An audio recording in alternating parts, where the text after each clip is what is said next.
Я забыл, в связи с чем я говорил о Гёте. У него есть знаменитая цитата, уже многие слышали, я про Малера говорю об этом. Он говорит, что настоящие художественные произведения являются одновременно и высочайшими произведениями самой природы, сотворенными по истинным и естественным природным законам.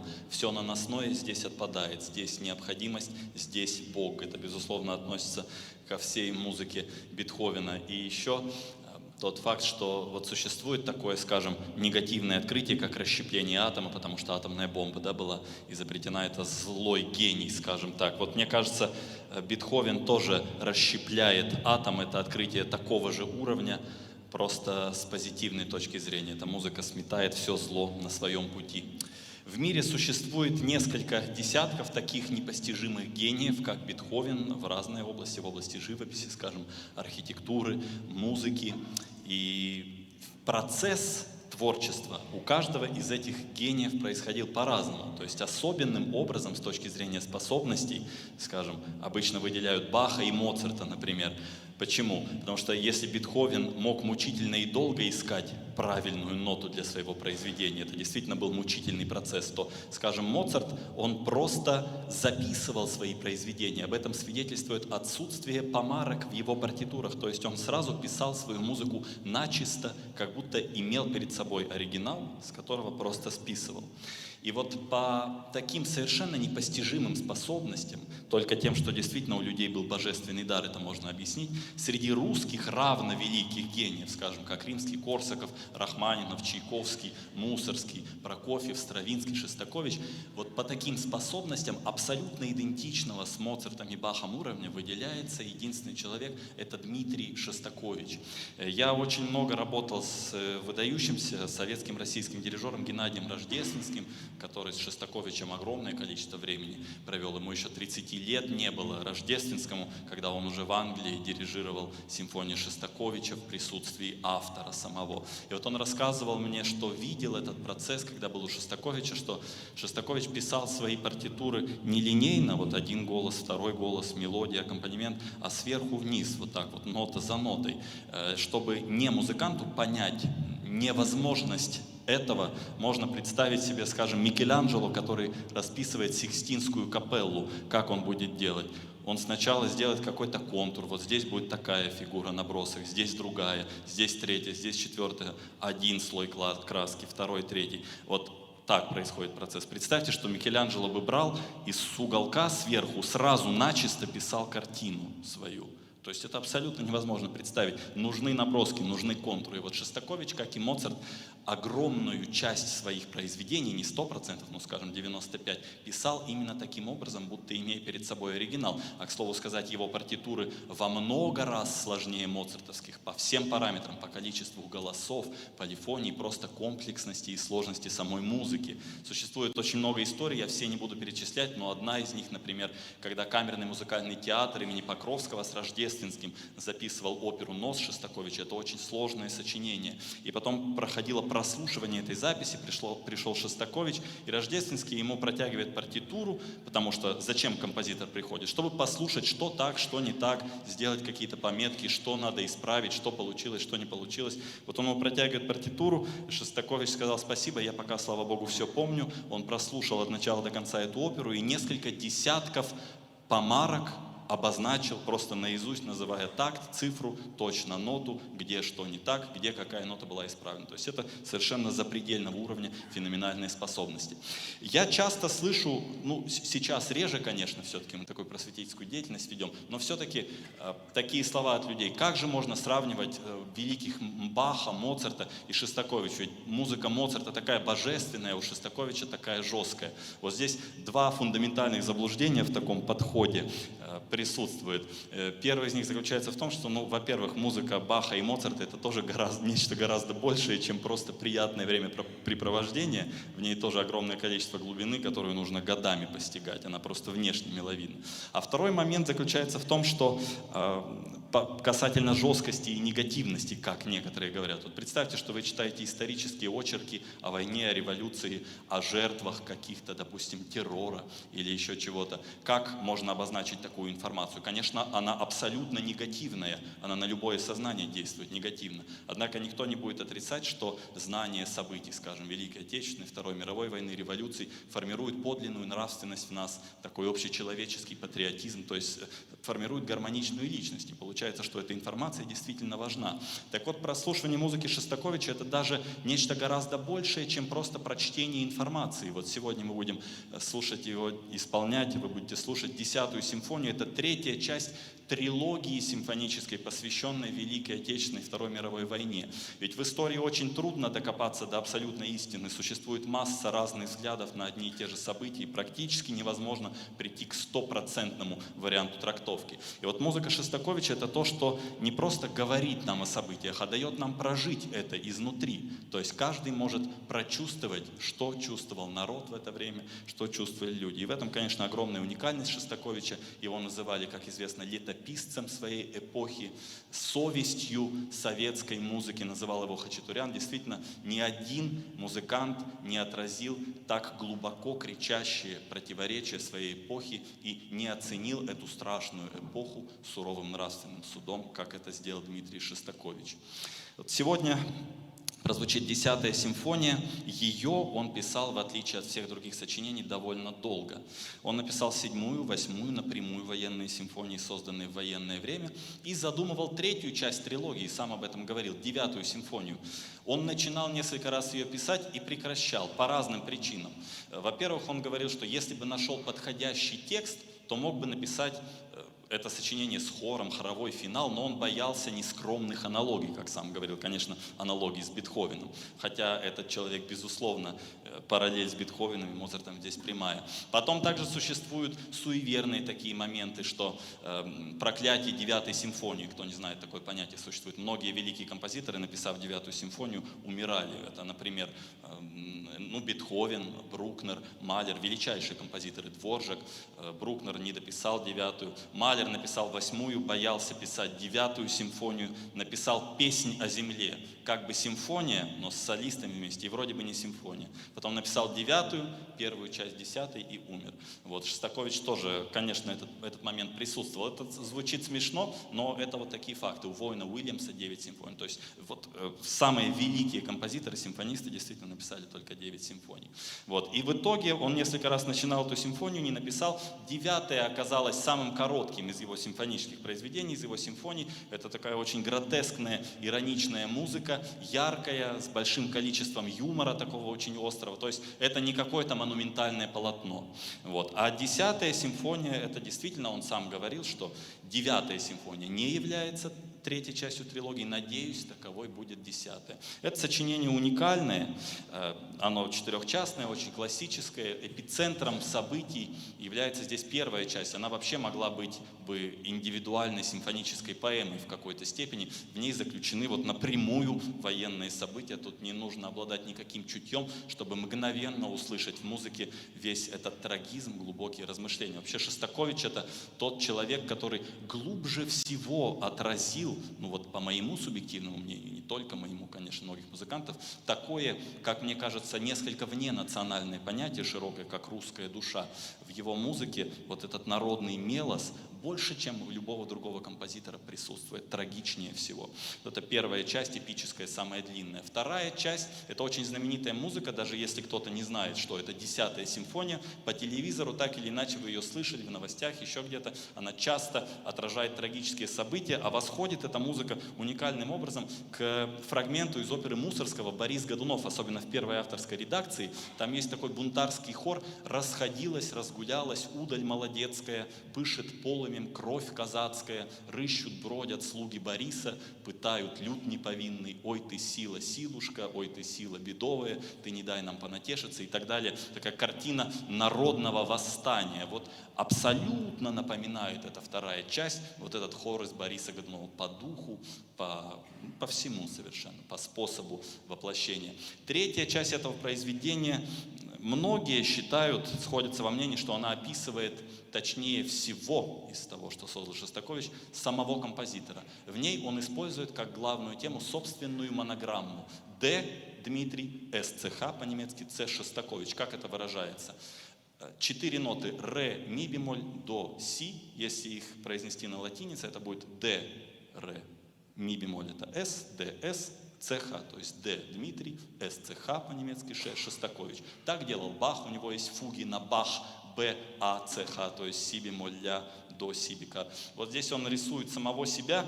Конечно, Шостакович жил в советскую эпоху, очень сильно, как вы знаете, пропагандировался атеизм, но духовность Шостаковича абсолютно. Вот знаменитый композитор, пианист, педагог, профессор Иван Соколов говорит, что вся музыка Шостаковича проникнута уникальным качеством, огромной религиозной страстностью, разве что с Брукнером сравнимой. Все это здесь можно почувствовать. И самая противоречивая часть, 4-я, это финал. Ее действительно трудно постигнуть. Внешне, казалось бы, это такое наигранное счастье такое в какой-то степени. То есть ирония абсолютная. Вот мне партия сказала радоваться, я радуюсь. Вот такое состояние. Там где-то и настоящая радость присутствует. Но тем не менее, действительно, это очень противоречивая, многослойная такая часть. Формально она завершает бравурно очень произведение. И это виртуозная пьеса, ее очень трудно играть, сразу хочется зааплодировать, и это, в общем-то, правильно, музыкантов как бы поблагодарить, но когда приходишь домой после этой части, конечно, хочется в тишине посидеть, потому что нечто очень серьезное и глубокое в ней сокрыто, ну а ответы на вопрос о том, что, уже в более поздних симфониях приходят. Вот что пишет один музыкальный критик, 2 небольших цитаты после репетиции и после концерта 10-й симфонии. Вот уже кончается 53-й год. Кстати, в декабре будет ровно 70 лет с момента премьеры этой симфонии. Вот уже кончается 53-й год, вот и порог старости Дмитрия Дмитриевича Шостаковича. При всей своей мальчишеской моложавости он тоже стареет. Только его чудесное искусство, его необыкновенный талант по-прежнему полны неисчерпаемых сил, свежести и отваги. Личная его робость, застенчивость, мнительность исчезают и стаивают, когда он принимается писать музыку. Когда его призывают к священной жертве Аполлон, он совершенно преображается, он становится бесстрашным и смелым. Я снова это почувствовал, послушав только что на репетиции 10-ю симфонию. Сама жизнь в ее бесконечном многообразии отразилась в этой симфонии. Жизнь с ее трагизмом, загадочностью, поэзией, мимолетными радостями, жестокостью и мужеством. И после премьеры, он пишет, Гликман, «Вчера с колоссальным успехом прошла 10-я симфония. В зале филармонии стояла какая-то священная тишина. Люди с затаенным дыханием слушали музыку, и потом разразилась овация. После концерта был маленький банкет.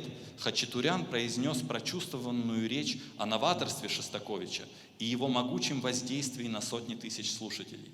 Сегодня в консерватории только и делают, что говорят о симфонии, возбуждение умов громадное».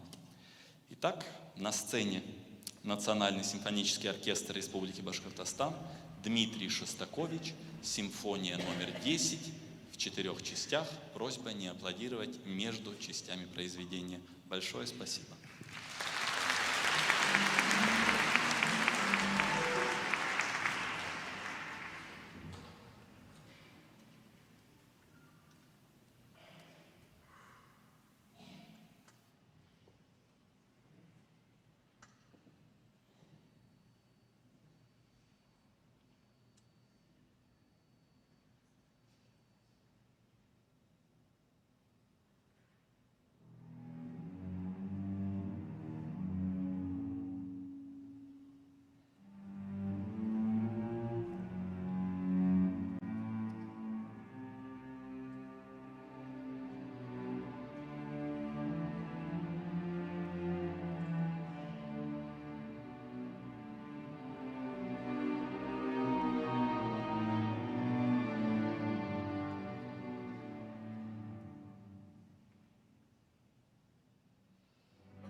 Thank